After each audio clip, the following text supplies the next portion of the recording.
மாதா தொலைக்காட்சியின் அன்பு நேயர்களுக்கு வணக்கம்.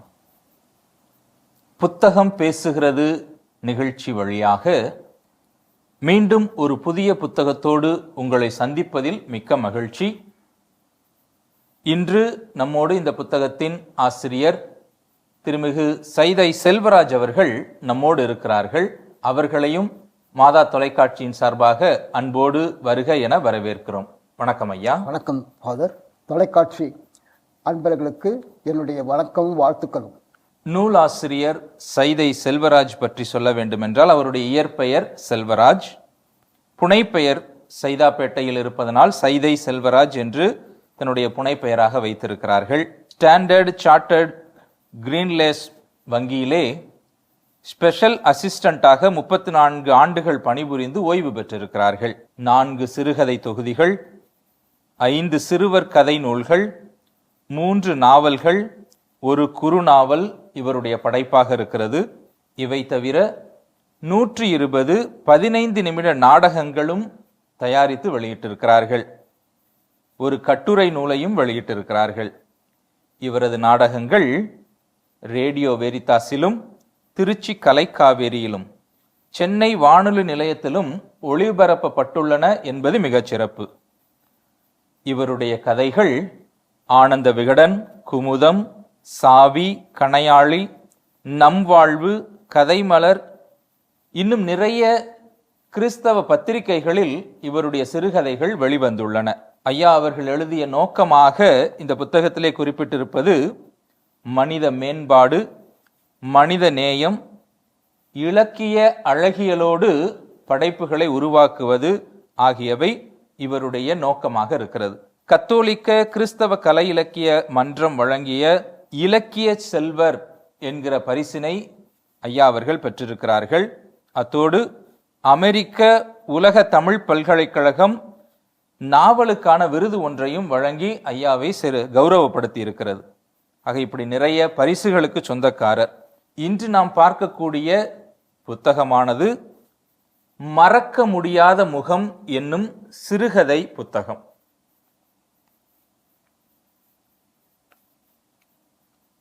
26 சிறுகதைகளை உள்ளடக்கிய இந்த புத்தகமானது மணிமேகலை பிரசுரத்தால் வெளியிடப்பட்டிருக்கிறது. ஏறக்குறைய 156 பக்கங்களை கொண்ட இந்த புத்தகத்தின் விலை ரூபாய் 150. ஜூலை மாதம் வெளிவந்த தினமலர் பத்திரிகையானது இந்த மறக்க முடியாத முகம் என்கிற சைதை செல்வராஜ் அவர்களுடைய இந்த புத்தகத்தை வாழ்த்தி ஒரு குறுஞ்செய்தியும் வெளியிட்டிருக்கிறார்கள். சிறப்பாக திருமணம் ஆன பின்பும் குடும்ப பிரச்சனைகளிலிருந்து விடுபடுவதற்கு தாயின் மடிதான் துணைக்கு வருகிறது என்பதை தலை சாய்க்க ஓர் இடம் என்கிற கதை உணர்த்துகிறது என்று சொல்லி அந்த கதையை பாராட்டி இதிலே எழுதியிருக்கிறார்கள். ஆகவே இந்த அற்புதமான படைப்பை கொடுத்திருக்கக்கூடிய ஆசிரியர் சைதை செல்வராஜ் அவர்களுக்கு முதற்கண் நமது வாழ்த்துக்களையும் பாராட்டுக்களையும் தெரியப்படுத்துவோம். வாழ்த்துக்கள் ஐயா. புத்தகத்துக்குள்ள போறதுக்கு முன்னாடி இந்த கதை எழுதும் ஆர்வம் எப்படி உருவானது, அந்த பின்னணியை கொஞ்சம் சொல்லுங்களேன். சிறு வயதிலேயே எனக்கு கதை படிக்கும் பழக்கம் நிறைய இருந்தது. சிறுகதைகள் நான் படித்து கொண்டே இருப்பேன். என்னுடைய அப்பா கதை கதையெல்லாம் எழுதி அமைச்சிருக்காரு. மட்டுமாக நான் வேலை செய்த அந்த வங்கியின் மேல் அடித்தளத்தில் நம்பாழ்வு அலுவலகம் இருந்தது. நம்பாழ்வு அலுவலகத்திற்கு அதனால் அங்கே இருக்க குருவானவர்களோடு நான் பேசக்கூடிய சந்தர்ப்பம் ஏற்பட்டது. அங்கே வேலை செய்பவர்களோடும் சந்தர்ப்பம் ஏற்பட்டது. இதனால் அங்கே நான் சிறு சிறு துணுக்கு கதைகள்லாம் எழுதி அமைச்சேன். அவங்க அதை போட்டாங்க. அதற்கு பிறகு பெரிய கதைகளை எழுத ஆரம்பித்தேன். அதையும் கண்டினியூஸாக போட்டாங்க. அதனால் எனக்கு இது மேலும் மேலும் ஆர்வம் நிறையா புத்தகம் கூட வெளியிட ஆரம்பித்தேன். ஒரு இதழியல் அலுவலகத்தோடு இருந்த தொடர்பு உங்களுக்கு எழுத்தார்வத்தையும் தூண்டி இருக்கிறது. அதோட பயிற்சி வகுப்புல நிறையா நான் கலந்துக்கினேன். அந்த அனுபவம் எனக்கு இருக்குது. ஃபாதர் அமுதன், ஃபாதர் சுந்தரராஜ் இவங்கெல்லாம் இவங்கெல்லாம் பயிற்சி வகுப்புகள் வச்சாங்க. அதில் நான் கலந்து கொண்ட வாய்ப்பு கிடைத்தது. அதனாலேயும் எங்களுக்கு இந்த இன்ட்ரெஸ்ட்டு அதிகமானது. அருமை அருமை ஐயா. இந்த கதைகள் 26 கதைகளை படிச்சதுல நிறைய கதைகள் வயது முதிர்ந்த அந்த முதிர் வயதில் இருந்தவர்களை குறித்து தான் இருப்பதை பார்த்தேன். வயசானவங்க, அவர்களுடைய அந்த ரிட்டையர்மெண்ட் லைஃப் அல்லது எபவ் 60 அந்த முதுமையில் அவர் படக்கூடிய துன்பங்கள் அல்லது அந்த அவர்கள் இருக்கக்கூடிய சந்திக்கக்கூடிய பிரச்சனைகளை அதிகமாக எழுதி இருக்கிறீங்க. அதுக்கு எதுவும் சிறப்பான காரணங்கள் இருக்கிறதா? ஆமாம். இப்போ பல இன்ஸ்டிடியூஷனில் அவங்க பென்ஷனே கொடுக்கறது கிடையாது. ஒரு தொகையை கொடுத்துட்றாங்க. அது அந்த தொகை கூட அவங்களுக்கு பிள்ளைங்க கல்யாணம் ஆகும்போது செலவாயிடுது. அதனால் அவங்க தங்களுடைய பிள்ளைகளே நம்பியிருக்காங்க. ஆனால் சில பிள்ளைகள் பார்த்துக்கிறாங்க, சில பேருங்க தன்னுடைய தந்தையும் அம்மாவையும் பார்த்துக்க மாட்டுறாங்க. இதனாலேயே அவங்க முதியோர் இல்லத்துக்கெல்லாம் போய் அவங்க கஷ்டப்படுறாங்க.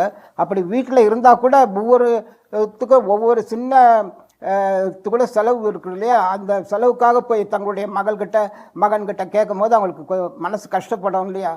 அதனால் அவங்க வாழ்க்கை துன்பகரமாக இருக்குது அப்படின்னு சொல்கிறதுக்காக தான் நான் இன்னொரு கதையில் நான் வேண்டப்படாதவர்களோட கதையில் நான் இவங்கள பிள்ளைங்கள்லாம் அலட்சியம் பண்ணுது. அதாவது இவர் வெளியே போக ஆசைப்பட்டாலும் வேணாம் நீங்கள் வீட்டிலே இருங்கன்னு. இதனாலெல்லாம் அவங்க மிகவும் பாதிக்கப்படுகிறார்கள்.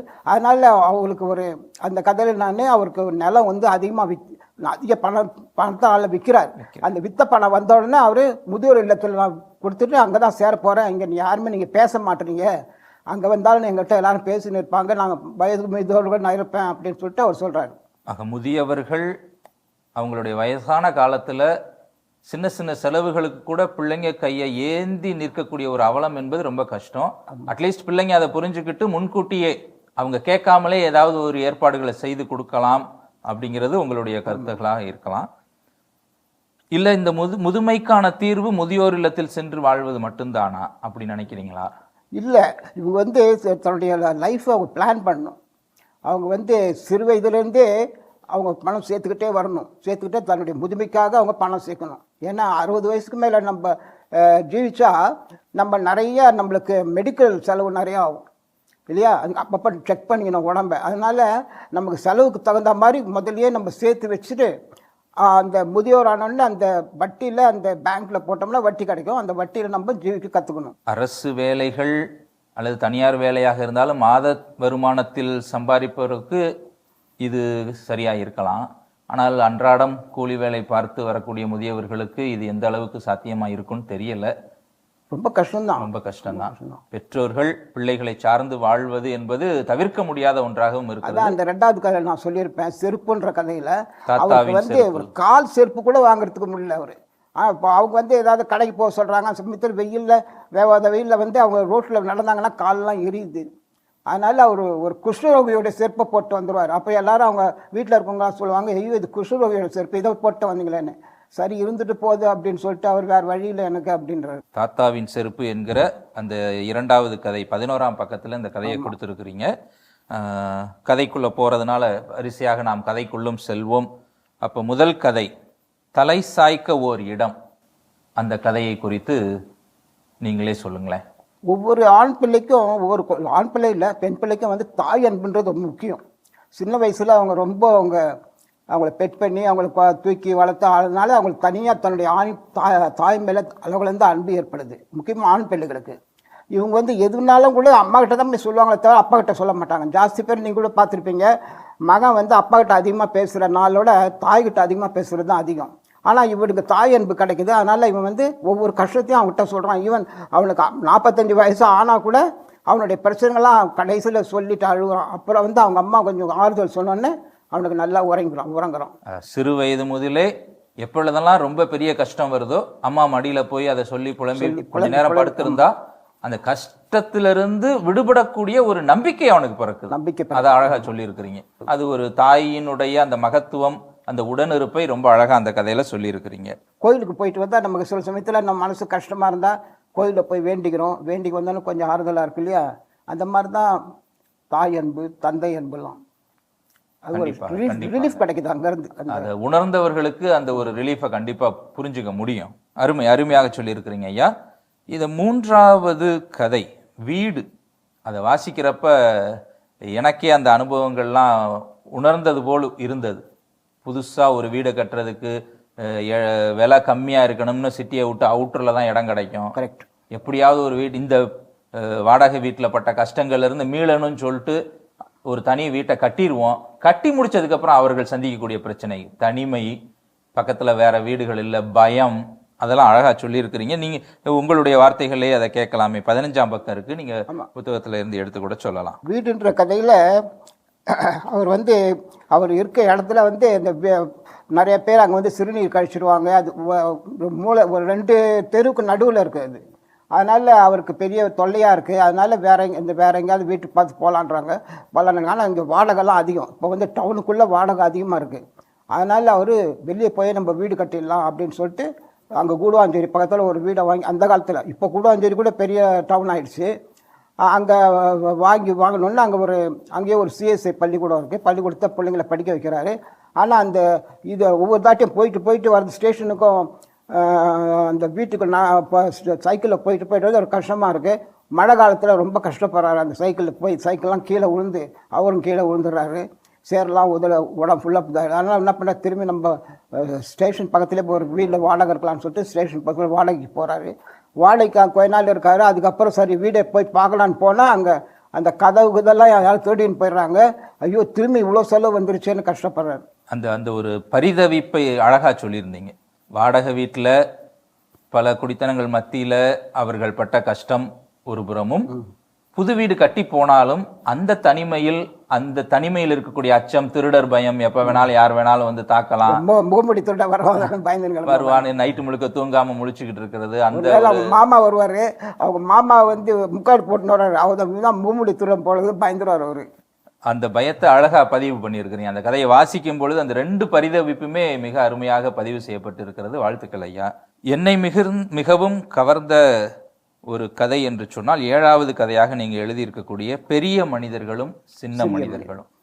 ஆக்சுவலா இந்த புத்தகத்தை வாசிக்கின்ற பொழுது நான் நினைச்சேன் வயது முதிர்ந்தவர்களுக்கும் வயதில் சிறியவர்களுக்குமான ஏதோ ஒரு பிரச்சனை பேச போகிறது போல இந்த கதை என்று நினைத்தேன். ஆனா நீங்க உள்ள கொண்டு போயிருக்க விதம், இந்த சமூக அமைப்பில் இருக்கக்கூடிய அன்றையிலிருந்து இன்றைக்கு வரைக்கும் அந்த உயர்ந்தோர், அவர்களுக்கு பணி செய்யக்கூடிய 2ஆம் மட்டத்தில் இருப்பவருடைய தியாகம், அது அருமையா பதிவு பண்ணியிருக்கிறீங்க. அதை பத்தி நீங்க கொஞ்சம் சொல்லலாமே. இப்போ வந்து யாராவது ஒரு பெரிய சீஃப் மினிஸ்டர் யாராவது வராங்கன்னா அந்த இடத்துல வந்து டிராஃபிக்கெல்லாம் ஸ்டாப் பண்ணுவோம். யாருமே அந்த இடத்துல போக முடியாது. அப்படி இருக்கும்போது மற்ற ஏழைகள், மற்ற கஷ்டப்படுறவங்க எல்லா ஜனங்களுமே அவங்க வந்து ஹாஸ்பிட்டலில் யாராவது டேஞ்சராக இருந்தால் கூட அதை கூட பார்க்க முடியாத நிலைமையில் அவங்க தவிச்சுன்னு கிடப்பாங்க.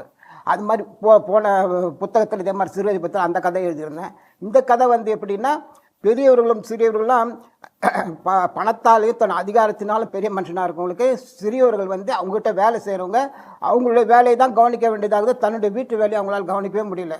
இவங்க வீட்டில் ஒரு குழந்தை நோவாக இருக்குது. ஆனால் பெரிய பண்ணையார் செத்து போயிடுறாரு. பெரிய பண்ணையார் செத்துட்டான்றதுக்காக சின்ன பண்ணையார் இவர் வேலை வாங்குறாரு. காலையிலேருந்து சாயந்தரம் வரைக்கும் வேலை வாங்கினே இருக்காரு. அதுக்கப்புறம் வீட்டுக்கு வந்தால் குழந்தை வந்து செத்து கிடக்குது. அவங்க அம்மா வந்து அழுதின்னு கிடக்குறா, அந்த குழந்தையுடைய அம்மா அழுதின்னு கிடக்குறா. அதனால அவர் வருத்தப்படுறாரு, நம்மளால நம்ம குழந்தைய கூட காப்பாற்ற முடியலையேன்னு. அந்த முதலாளி விசுவாசம் அப்படிங்கிறதுனால தொழிலாளிகள், அந்த வேலை செய்பவர்கள் வெளியில் சொல்லாம பல தியாகங்களை செய்ய வேண்டியது. அதை வந்து அழகா சொல்லி இருக்கிறீங்க. இந்த தியாகம் வந்து பல நேரங்களில் வெளியில யாருமே அதை சொல்றதும் கிடையாது. உதாரணத்துக்கு இப்ப நாங்களே பங்கு குருக்களாக இருக்கும் பொழுது வீடு சந்திக்க போவோம். ஏழ்மையில் இருப்பவர்கள் வீட்டு பிரச்சனைகளை எல்லாத்தையும் உடனே சொல்லிட மாட்டாங்க. ஃபாதர் வந்துட்டாரு, அவரை கவனிப்போம், அவருக்கு உகந்ததை செய்வோம். அவங்க வீட்டில் அவ்வளவு கஷ்டம் இருக்கும், ஆனா அதை உடனே வெளியில காட்டிக்க மாட்டாங்க. ஸோ அந்த தியாகம் என்பது எல்லா குடும்பங்களிலும் நிச்சயமாக இருந்து கொண்டுதான் இருக்கிறது. அதை அழகாக அதில் பதிவு செய்திருக்கிறீர்கள். அடுத்து இந்த 13, 14 2 கதைகள்.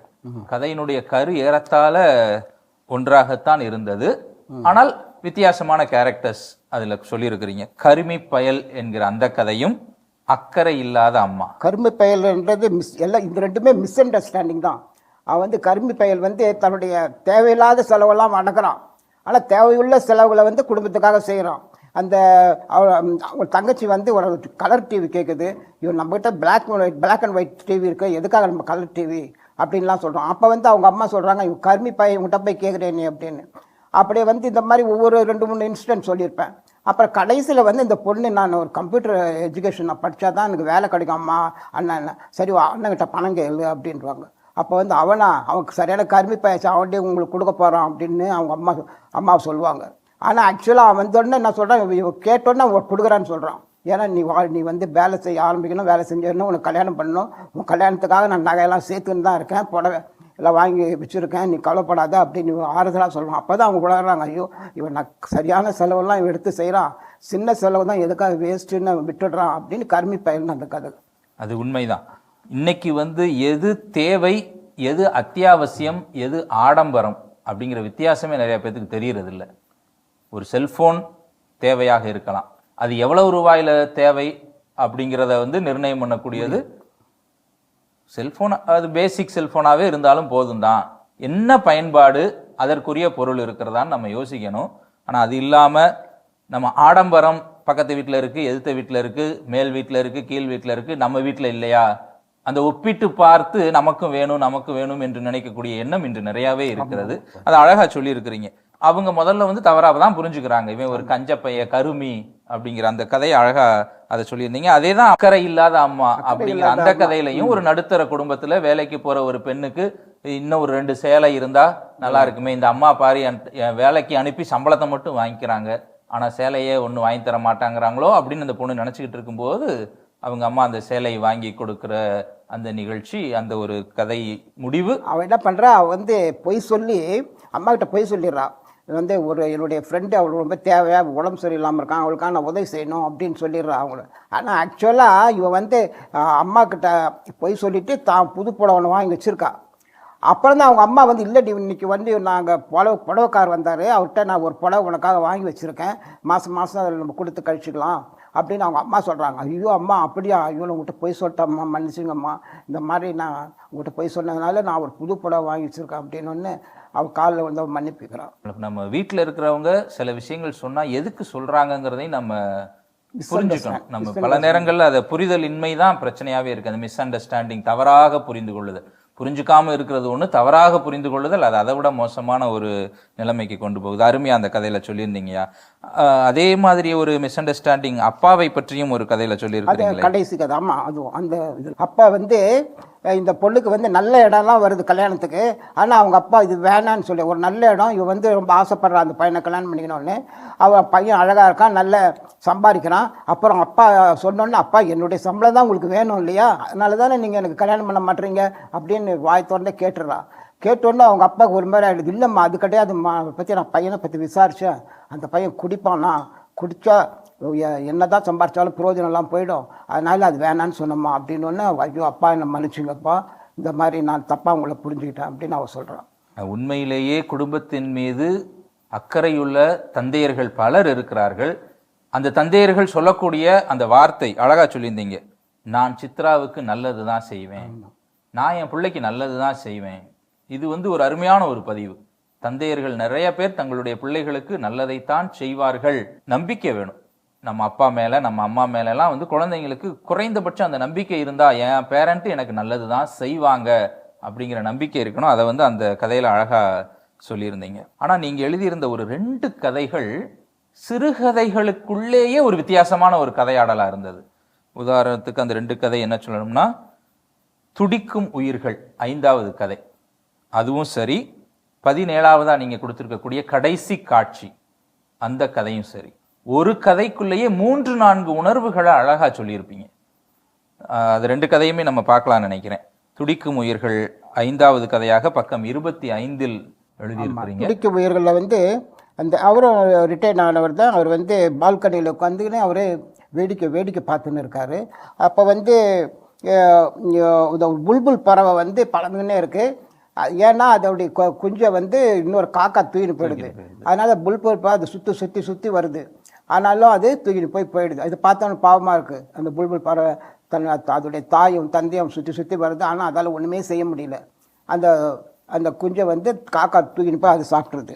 2வது இதில் வந்து ஐஸ்னு ஒருத்தன் கத்திக்கினே போகும்போது ஐஸ்காரன் போகும்போது பிள்ளைங்கள்லாம் வந்து வாங்க வருது. இப்போ ஒரு பையன் கால் நொண்டியாக இருக்கான், அவனும் கஷ்டப்பட்டுன்னு வரான். வந்து வாங்கும் போது அதுக்குள்ளே அவன் ஐஸ் ஆகி போயிடுச்சு அப்படின்றான். அதனால் அவன் வருத்தப்படுறான். அதே மாதிரி ஒருத்தன் பணத்தை எடுத்துன்னு போகிறாங்க. பணத்தை எடுத்துன்னு போது எல்லாம் ஆடி நிகடின்னு போகிறாங்க. அந்த பையனும் அந்த அம்மா செத்து போயிட்டாங்க, அம்மாவும் அப்பாவும் செத்து போயிட்டாங்க. அது பையன் வந்து பின்னாலே எல்லாம் குழந்தை செத்து போகுது, அவனுடைய குழந்தை செத்து போகுது. அவன் வந்து அழுதுகினே போகிறான். ஆனால் இந்த முன்னால் டான்ஸ் ஆடுறவங்களாம் அவன் இஷ்டத்துக்கு குடிச்சிட்டு டான்ஸ் ஆடி போனான் போயிட்டு கிடக்குறாங்க. இதெல்லாம் பார்த்தோன்னே அவனுக்கு கஷ்டமாக இருக்குது. என்னடா அவன் பாவம், அவன் வந்து குழந்தை செத்துன்னு அழுதுன்னு போகிறான், இவங்க என்னன்னா ஒரே கூத்தாடின்னு போகிறாங்க அப்படின்னு அவன் நினைக்கிறான். அந்த கதையிலேயே காகத்தை 2 இடத்துல பயன்படுத்தியிருப்பீங்க. முதல்ல புல்புல் பறவையினுடைய அந்த ஒரு குஞ்சை தூக்கிட்டு போற ஒரு காகம், அடுத்து முறுக்கு விற்கிற ஒருத்தன். முறுக்கு விற்கிறப்பெல்லாம் முறுக்க விற்கிற வந்து போயிட்டே இருக்கான். காகம் வந்து எப்படியாவது முறுக்கு எடுத்து வருது, அதை எடுக்க வருது. அந்த சமயத்தில் இவன் பெரம்பு வச்சிருக்கான். பெரம் போச்சு அப்படி சுற்றிக்கினே வருவான். சுற்றினா காகம் பயந்துக்கினே இருக்குது. ஆனால் அப்புறம் வந்து அது எப்படியாவது முறுக்கு எடுத்துணும்னு சொல்லிட்டு வேகமாக வந்து எடுக்குது. அப்போ அவன் சுற்றுறது அவன் கழுத்தில் பட்டு கீழே வந்து அப்படி துடின்னு திருச்சி செத்து போகுது. அதான் அந்த பரிதவிப்பு, இந்த துடிக்கும் உயிர்கள்ன்றதுல முதல் காட்சியில புல்புல் பறவையினுடைய குஞ்ச காகம் தூக்கிட்டு போயிருது. அந்த புல்புல் பறவை, பெற்றோர் பறவைகள், தாய் பறவை என்ன செய்யறதுன்னு தெரியாம அது பரிதவிக்குது. ஆனா ஒரு காட்சி விட்டு அடுத்த காட்சியில ஒரு காகம் அடிபட்டி சாகுது. அது ஏதோ ஒரு வினையின் பயனை நீங்க அந்த கதைக்குள்ளேயே சொல்லியிருக்கிறீங்களோ அப்படிங்கிற மாதிரி வாசிக்கிறவங்களுக்கு ஒரு புரிதல் வந்தது. எனக்கு அந்த புரிதல் வந்துச்சு. நீங்க எழுதும் பொழுதே அது நினைச்சிருந்தீங்களா? இல்ல நினைக்கல, கோஇன்சிடென்ட்டா அது வந்துருக்குது. ஓகே. அதே மாதிரிதான் கடைசி காட்சிங்கிற கதையுமே ஒரு முதியவர் ஒரு ஃபிளாஷ்பேக் மாதிரி போகுது. அவனுடைய முன்னைய அந்த பையனுக்கு நன்மை வாங்க இருக்கிறாங்க, அதெல்லாம் அவங்க ஞாபகத்தில் வருது. ஏன்னா நன்மை வந்து அவங்களுடைய வாழ்க்கையில் ஒரு நல்ல அனுபவம் தானே, அதனால் அதை நினைக்கிறான். அப்புறம் வந்து அவன் வேலை தேடி கஷ்டப்பட்டு வேலை கிடைக்கிறது, அவங்க அப்பா உதவினாலும் ஒரு வேலை கிடைக்குது. ஏன்னா அவன் பிஏ பாஸ் பண்ணும்போது 3rd கிளாஸில் தான் பாஸ் பண்ணுறான். அதனால் அவன் மனது கஷ்டமாக இருக்கும்போது அவன் வேலை கிடச்சி சந்தோஷமாக இருக்கும். அதே மாதிரி திருமண வாழ்வில் அவன் தன்னுடைய மனைவியோட சந்தோஷமாக இருக்கான். ஆனால் மனைவி வந்துக்கு கொஞ்ச நாள் பொறுத்து அவளுக்கு வியாதி வந்து செத்து போய்ட்றாங்க. அதுவும் அவனுக்கு மன கஷ்டமாக இருக்குது. இந்த இதில் தன்னுடைய மகள் மேலே அளவுக்கு மீறி உயிர் வச்சுருக்கான். மகளை அதிகமாக நேசிக்கிறான். அதனால தான் அவன் வந்து கொஞ்சம் பெரிய பிள்ளையாக இருக்கும்போது கூட ஸ்போர்ட்ஸில் ஃபஸ்ட்டு வந்தால் தூக்கி வச்சுக்கிறான். அப்பா அவங்க மனைவி கூட சொல்ல, இதே பெரிய பிள்ளைய தூக்கி வச்சிருக்கு, கீழே இறக்குங்க அப்படின்வான். அந்த மாதிரி இருக்கும்போது இவன் வந்து அவன் வந்து இன்னொரு ஆளை கூட்டின்னு ஓடிட்டுருவான். யாருக்கும் தெரியாமல் திருமணம் பண்ணுவான். இது அவர் மனத்தில் ரொம்ப கஷ்டத்தை கொடுக்குது. மனத்தை கஷ்டத்தை கொடுக்கறதுனால இவரே குடிக்க ஆரம்பிச்சிடார். இப்போ மனைவி செத்தும் போதே குடிக்க ஆரம்பித்தார். இப்போ இன்னும் அதிகமாக குடி போய் கடைசியில் அவன் மகன் நல்லா வாழ்க்கையில் முன்னுக்கு வந்திருக்கான். அவன் மகன் வீட்டில் இருக்கும்போது அவங்க மகன் வந்து வாந்தி கீந்தி எடுத்துன்னு அப்படியே படுத்து கிடப்பார். கோவம் வந்து வெளியே போயிடுங்கன்றான். வெளியே போனால் கடைசியில் அவன் வந்து மனசு உடஞ்சி போய் கடைசியில் சாகும்போது அந்த மகளே வந்து சின்ன பிள்ளைகளை எப்படி பார்த்தானோ அந்த சின்ன உருவமே வந்து அவனுக்கு அப்படியே கூட்டின்னு மேலே மோட்சத்துக்கு போகுது. மோட்சத்தில் சூசை இருப்பாங்க, மாதா இருப்பாங்க, ஆண்டவர் இருப்பார். அங்கே நம்ம போய் சந்தோஷமாக இருக்கலாம், வாங்கப்பான்னு கூட்டின்னு போவான். அதோடு அந்த கதை முடிஞ்சிருது. ஒரு மனிதருடைய வாழ்க்கையில மிக முக்கிய தருணங்கள், அவர் இறக்குறதுக்கு முன்னாடி திரும்ப ஒரு தடவை ஃப்ளாஷ்பேக் மாதிரி அவர் மனசுக்குள்ள வரும் அப்படிங்கிற ஒரு விஷயத்தை அழகா பதிவு பண்ணியிருக்கிறீங்க. ஆனா அதுல மிக முக்கிய தருணமா முதல் தருணமே அவர் புதுநன்மை வாங்கின ஒரு விஷயத்த வச்சிருந்தீங்க. அது நற்கருணையினுடைய மகத்துவத்தை அந்த இடத்துல எவ்வளவு ஆழமா அவர் நீங்க அதை சொல்ல வர்றீங்க ஆடியன்ஸுங்கிறத அங்க புரிஞ்சுக்க முடிஞ்சது. ஏன்னா அவர் ஃப்ளாஷ்பேக்ல முதல் தருணமே தனக்கு புதுநன்மை வாங்கின அந்த ஒரு ஃப்ளாஷ்பேக். அதுக்கப்புறம் அவர் பட்டம் வாங்கினது, அவருடைய திருமணத்தை விட பாசக்கார மனைவியுடைய இறப்பு, இது எல்லாமே அவருக்கு ஞாபகத்துக்கு வருது. ரொம்ப மகிழ்ச்சி ஐயா, உங்களோடு பேசிக்கொண்டிருந்தது. குறிப்பாக மறக்க முடியாத முகம் என்கிற இந்த சிறுகதையை கலந்தாலோசித்து உங்களுடைய கதையினுடைய அந்த உணர்வுகளை புரிந்து கொள்ள முடிந்தது. வாசிக்கிறவர்களுக்கு நிச்சயமாக இது ஒரு நல்ல ஒரு உணர்வை தரும். 2K கிட்ஸ் என்று சொல்லப்படக்கூடிய இந்த நவீன ஊடகங்களில் பயன்பாட்டில் இருக்கிற குழந்தைங்க ஒருவேளை இதை வாசிக்கும் பொழுது அந்த உணர்வை பெற முடியுமான்னு தெரியல. ஏன்னா நீங்க எழுதியிருக்கிறது எல்லாமே இந்த நவீன யுகம் வருவதற்கு முந்தின காலகட்டங்களாகத்தான் கதை முழுக்க வருது. ஒரு ஃபோன் பயன்பாடு கூட இதுல அதிகமா சொல்லப்படலை. அப்படின்றப்ப இன்னைக்கு உள்ள மாடர்ன் இன்டர்நெட், கம்ப்யூட்டர், நிறைய விஷயங்கள் வந்துட்ட காலத்துல இந்த புத்தகம் வாசிக்கிறவங்களுக்கு அந்த ஃபீலை கொடுக்குமான்னு தெரியல. ஆனா இந்த 90 கிட்ஸ் என்று சொல்லப்படக்கூடிய அவர்களுக்கு இது ஒரு அருமையான ஒரு அனுபவமாக, அவங்க வாழ்க்கையில சந்திச்ச சின்ன சின்ன அந்த சங்கடங்கள், பிரச்சனைகள், அதுல இருந்து மீண்டு வந்த வழிகள், இது எல்லாமே இந்த கதைகளில் அழகா பதிவு பண்ணியிருக்கிறீங்க. மீண்டும் ஒரு முறையாக மறக்க முடியாத முகம் என்கிற இந்த அருமையான சிறுகதை நூலுக்காக மாதா தொலைக்காட்சியின் சார்பாக உங்களுக்கு எங்களுடைய மனமார்ந்த வாழ்த்துக்களை தெரியப்படுத்திக் கொள்கிறோம். நன்றி ஃபாதர். என்ன அன்பு நேயர்களே, மறக்க முடியாத முகம் என்கிற சிறுகதை நூலிலிருந்து பல கதை அனுபவங்களை பெற்றிருக்கிறோம். மீண்டும் ஒரு புதிய நூலோடு உங்களை சந்திக்கும் வரை உங்களிடமிருந்து விடைபெறுகிறோம். நன்றி, வணக்கம்.